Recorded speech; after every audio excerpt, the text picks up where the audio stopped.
हमारे साथ हितेशा चंद्रानी, जिन्होंने हाल ही में इंस्टाग्राम पर 2 वीडियो डाला था, जिसमें से एक वीडियो में उनके नाक से खून बहता हुआ दिखता है और दूसरे में बैंडेज है। उन्होंने कहा अपने इस वीडियो मैसेज में कि ज़ोमैटो के डिलीवरी बॉय ने उन पर हमला किया। ये हितेशा हमारे साथ हैं। तो आखिर ऐसे क्या सिचुएशन बनी कि उसने आप पे हमला कर दिया? सर, मैं आपको शुरू से कहानी बताती हूँ। मैंने 3:32 को अपना ऑर्डर प्लेस किया था और जब मैंने अपना टाइम चेक किया, हम ऐप में चेक कर सकते हैं कि कितना मिनट्स में डिलीवर होगा, तो वो 59 मिनट्स दिखाया। लेकिन मैंने 3:47 के अराउंड फिर से चैट इनिशिएट किया कस्टमर सपोर्ट से और मैंने उनको कहा कि आपने 59 मिनट्स बोला है और अभी ऐप में इट शो 61 मिनट्स, और अगर आप देखेंगे तो 3:32 को ऑर्डर प्लेस हुआ था, ऑलरेडी वो टाइम गया एंड उसके बावजूद इट इज शोइंग 61 मिनट्स। तो आप यहाँ समझ सकते हैं कि ऑलरेडी डिले है। तो मैं यही बात कर रही थी और मैं कंटिन्यूस ज़ोमैटो वाली टीम से बात कर रही थी कि सर देखिए, आप हमें प्लीज़ ऐसे ब्लफ करना बंद कीजिए, क्योंकि हम भी हमारा हार्ड एंड मनी ही इसमें लगाते हैं, तो हमारे लिए भी डिफिकल्ट है। एंड जब मैं पे कर रही हूँ तो मेरे को कस्टमर सपोर्ट से फाइट करने का आई थिंक पूरा राइट है। तो वही चीज़ मैंने किया। मैं बार बार उनसे वही कह रही थी कि सर आप देखिए, या तो आप अपने एंड से इसको कैंसिल कीजिए या आप मेरे को फेवर कीजिए कि आप इसको फ्री कीजिए, क्योंकि आपके पास ये ऑप्शन है। इफ़ यू सिलेक्ट कि इतना टाइम में डिलीवर नहीं होता तो we will take a call from our end. तो वही मेरा उनसे रिक्वेस्ट था। फिर around 4:46 the delivery person came, but अगर हम 59 मिनट्स कैलकुलेट करें तो he should be there by 4:31, क्योंकि 3:32 को ऑर्डर प्लेस हुआ था। तो बंदा 4:46 पे आया। तो मैं उस बंदे से पूछा कि सर आपको ज़ोमैटो की टीम ने कुछ अपडेट दिया है कि इस ऑर्डर को फ्री करना है, या आपके पास कोई अपडेट है क्या? तो वो आते ही वो इतना ज़्यादा रूड था। ही वॉज लाइक, मैडम मुझे ये सब कुछ पता नहीं है, आप अपना देख लो, मेरा टाइम वेस्ट मत करो यहाँ पे, मुझे मेरा पैसा दो, मुझे यहाँ से जाना है। तो उस चीज़ को मैंने फिर सेम चीज़ मैंने 4:47 पे मैंने कस्टमर केयर को फिर से बोला कि आपका बंदा आके मुझ पे चिल्ला रहा है, विच इज़ वेरी रॉन्ग, तो आप प्लीज़ कुछ कीजिए। तो उन्होंने बोला कि मैडम आप वेट कीजिए, हम उसको कॉल कर रहे हैं। यही सेम चीज़ मैंने डिलीवरी बॉय को भी बोला कि देखो, मुझे ज़ोमैटो टीम ने ऐसा बोला है कि आप वेट कीजिए, वो आपसे बात करेंगे। तो सर आप प्लीज़ वेट कीजिए, वो आपको कॉल कर रहे हैं। वो बंदे में बिल्कुल भी पेशेंस नहीं था, उसने मेरी एक भी बात नहीं सुनी एंड वो चिल्लाने लग गया, तू बोलेगी तो मैं रुकूंगा क्या? अगर कस्टमर केयर मुझे 1 घंटे बाद कॉल करेगा तो मेरा क्या? मैं नौकर हूँ क्या तुम लोग? तो मुझे ये सब चीज़ बहुत थ्रेटनिंग लगा। मतलब मुझे समझ में नहीं आया मैं इस चीज़ पे रिएक्ट कैसे करूँ। और मेरे पास ना जो पपी को लेके भी बोल रहे, एकदम छोटा सा शिज़ू, आपको पता होगा एक टॉय ब्रीड है, बहुत छोटी है, वो 6 मंथ्स की भी नहीं है। तो उसका हैबिट है अगर दरवाज़ा खुलता है शी विल रन आउट। तो मैंने क्या किया, मैं हमेशा दरवाज़ा हाफ ओपन करती हूँ ताकि शी डजंट गो, एंड मैं ऐसा लेग रोक के रहूँगी ताकि वो जंप ना कर सके। तो मैं उसी के थ्रू उस बंदे से बात कर रही थी, बट जब उसने मुझे बोला मैं नौकर हुआ, मैं इतना डर गई। मैंने ना दरवाज़ा क्लोज करने का अपने तरफ से ट्राई किया, उस पर उसने दरवाज़ा पुश कर दिया। वो बोला तू क्या कर रही है, ये मेरा ऑर्डर या तो, और उस टाइम तक उसने मुझे ऑर्डर दिया था हाथ में, तो वो ऑर्डर ना मैंने साइड में रखा, साइड में एक छोटा सा रखने का जगह वहाँ रखा। तो उतने में उसने दरवाज़ा पुश किया, ऑर्डर वहाँ से उठाया। फर्स्ट ऑफ ऑल ये बहुत गलत चीज़ है, आप किसी भी अकेली लड़की के घर के अंदर नहीं आ सकते, जो सरासर गलत है। तो वो आया, उसने ऑर्डर पिक किया और उसके बाद में जब मेरे को लगा कि ये क्या है, ये गलत हो रहा है, तो मैंने उसको कहा सर आप ये नहीं कर सकते। तब उसने मुझे मुक्का से मारा और ये सब पूरा विदिन 2 मिनट्स के अंदर हुआ है, क्योंकि 4:49 पे मैं अभी आपको चैट दिखाऊंगी, वो स्क्रीनशॉट मैं ज़ोमैटो को भेज चुकी थी कि आपके बंदे ने ये किया। तो इसमें मैं ऐसे हो गई थी कि मेरे साथ ये क्या हुआ मैं बिल्कुल समझ नहीं पाई, सिचुएशन क्या थी। और जब उसने मुझे मारा तो मुझे था कि कोई मुझे सपोर्ट करे, तो मैं वो तब तक भाग चुका था, क्योंकि मुझे तब तक पता नहीं था मेरे नाक से खून बह रहा है। तो उसने वो चीज़ देख ली थी, तो वो डर के भागा। तो मैं लिफ्ट तक गई, वो लिफ्ट तक पहुंच चुका था, क्योंकि वो सदमे से मुझे थोड़ा रिकलेक्ट होने में टाइम लगा। तो वो लिफ्ट तक था, मैं लिफ्ट के पास गई ये बोलने के लिए कि लोगों को मैं चिल्ला रही थी कोई प्लीज़ आओ, इसने मुझे मारा है। तो मैंने उसको बोला मैं आपको जाने नहीं दूंगी, आपने मेरे साथ गलत किया है।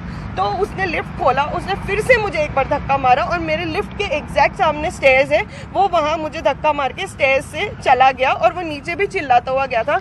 और इस टाइम पे सिक्योरिटी नहीं था हमारे अपार्टमेंट में। क्या आपके यहाँ पर आपको क्या वहाँ पे सीसीटीवी कैमरा नहीं है? नहीं सर, सीसीटीवी कैमरा नहीं है। अच्छा, और दूसरी बात यह है कि उसने कुछ लोगों से बात की है और उसने ये एलिगेशन आप पे लगाया है कि पहले आपने उसको गालियां दी हिंदी में, गालियां देने के बाद जब वो लिफ्ट की तरफ भागा तब आपने उसको लिफ्ट में इस्तेमाल करने से रोका और फिर उसके बाद आपने चप्पल भी मारी उस पर। सर पहली बात, गाली मेरी तरफ से नहीं आई है, पहले उसने रूड बिहेवियर शुरू किया जिसके डर में वो मेरा रिएक्शन था। मेरा ये एक्शन कभी भी नहीं था, it was a reaction from. क्या रिएक्शन था आपका? यही कि मतलब मुझे समझ में नहीं आया, मैं पैनिक करने लग गई और जब वो मुझे बोलता है मैं तेरा स्लेव हूँ तो मेरे मुंह से निकलेगा अरे तुम क्या, मतलब वो हीट ऑफ द मोमेंट में था। मैंने उसको इंटेंशनली बिल्कुल भी कुछ नहीं बोला। लिफ्ट इस्तेमाल करने की जो बात, लिफ्ट सर वो ऑलरेडी लिफ्ट में मुझे मार के जा चुका था, लिफ्ट बंद हो चुका था। मैं जिस चिल्ला रही थी लोगों को अवेयर करने के लिए कि मेरे साथ ये हुआ है, तब मैंने लिफ्ट ओपन किया, मैंने उसको बिल्कुल भी नहीं रोका और जब उसको लगा कि लोगों को पता चल जाएगा तो उसने मुझे फिर से धक्का मारा और वो वहां से भाग गया। यानी आप कह रहे हैं कि लिफ्ट में दोबारा उसने धक्का दिया आपको? लिफ्ट खोल के, क्योंकि लिफ्ट मैंने ओपन किया तो वो क्लोज नहीं हो रहा था। इवन इफ वो ट्राई कर रहा है उसको क्लोज करना तो वो नहीं हो रहा था, तो उसको कोई ऑप्शन नहीं दिखा। और आप देख सकते हैं यहाँ पे ये मेरे को स्क्रैच है जो उसी दिन आया है मेरे हाथों पे जब उसने मुझे लिफ्ट से निकलते हुए धक्का मारा और एकदम लिफ्ट यहाँ पे है और स्टेयर्स यहाँ पे है तो वो धक्का मार के ये कर गया। एंड आप मुझे बताइए सर, अगर उसका गलती नहीं था तो मेरे जगह वो चिल्ला सकता था ना, वो लोगों को बोल सकता था कि मैडम मुझे गाली दे रही है, मैडम मुझे चप्पलों से मार रही है। अगर ये हरकत मैंने की है तो वो पहले पुलिस स्टेशन पे क्यों नहीं गया? और दूसरी बात यह है कि चप्पल फेंकने की जो बात हो रही है कि आपने उसको चप्पल मारा। सर मैंने उसको चप्पल बिल्कुल भी नहीं मारा है। वो लिफ्ट में जब मुझे ये किया और भागने लगा तब मैं वहां पे, क्योंकि मेरा शू स्टैंड था, मैं अपने डिफेंस के लिए, क्योंकि एक बंदा जब मुझ पे बार बार हमला कर सकता है, मेरी सेफ्टी का क्या सर? तो आपने क्या किया फिर सेफ्टी के लिए? मैंने कुछ भी नहीं किया। मैं जब तक पहुंच पाती है चप्पल से रिएक्ट या व्हाटएवर वो बोल रहा है उसका मुझे टाइम ही नहीं मिला, क्योंकि ये वाकया सिर्फ 2 मिनट में हुआ है। आप 2 मिनट में मुझे बताइए कि मैं सेल्फ डिफेंस में कर भी लेती तो मैं क्या करती? और ये तो बहुत ही छोटा हादसा था जिसमें मेरे नाक को चोट लगी। आप बताइए अगर इसकी जगह पे वो मेरा गला दबाता, मेरी मौत हो जाती, तो लोग मुझे तब तो सिंपैथी देते ना, तब मेरा साइड का स्टोरी सुनने के लिए तो कोई भी नहीं होता कि मेरे साथ एक्चुअली हुआ क्या। या वो अगर मेरा रेप करता, अब उसको कौन जस्टिफाई करता?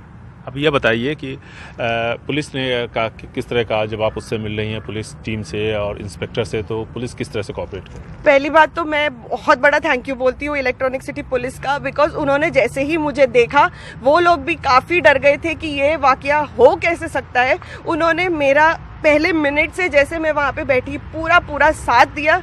Lady police and Mahesh sir, Anil sir, दोनों ने मेरे साथ फुली कोऑपरेट किया। उन्होंने मेरा पूरा स्टोरी सुना एंड उन्होंने मेरे होते हुए ही वहाँ पे उस बंदे को बुलाया एंड उससे पूरा वो लोग पूछताछ करने लगे। एंड वो भी हुआ था कि उस बंदे को लगा कि वो मुझसे माफ़ी मांग लेगा तो शायद किस्सा वो हो सकता है, तो वो पुलिस स्टेशन में भी मेरे इतने पास आया कि मैडम मुझे माफ़ कर दो। तो मेरे को उस टाइम पे भी बहुत डर लगा, तो पुलिस ने कंट्रोल किया। उन्होंने मुझे बोला कि मैडम आप बिल्कुल भी डरिए मत, हम आपके साथ हैं, हम जब तक यहाँ पे खड़े हैं हम आपको कुछ नहीं होने देंगे। तो ये हितेशा हैं और इनकी बात आपने सुनी। इनका यह कहना है कि पुलिस ने पूरी तरह से मदद की और जो आरोप डिलीवरी बॉय ने लगाए हैं वो बिल्कुल बेबुनियाद है। उन्होंने हर स्टेज के बारे में आपको खुल करके बताया। अब ये मामला अदालत में जाएगा और तभी ये तय हो पाएगा कि कौन सच कह रहा है और कौन झूठ, क्योंकि वहाँ पर सीसीटीवी कैमरा नहीं था। लेकिन इतना तय है कि इनके नाक पे चोट लगी है, हाथ में चोट लगी है और इन्होंने आप अंगूठी भी देख सकते हैं। इस अंगूठी से चोट लगने का मुझे कहीं से भी कोई ताल्लुकात नहीं लगता है। आप ध्यान से नोटिस कीजिए, इसके पूरे एजेस एकदम ब्लंट हो गए क्योंकि ये 5-6 साल पुरानी अंगूठी है। तो इससे चोट, और मैं खुद को लोगों को दिखाने के लिए मैं अपना नाक क्यों तोड़ूंगी? मैं कोई और तरीका भी यूज कर सकती थी अगर मुझे फेम या पब्लिसिटी ही पाना होता।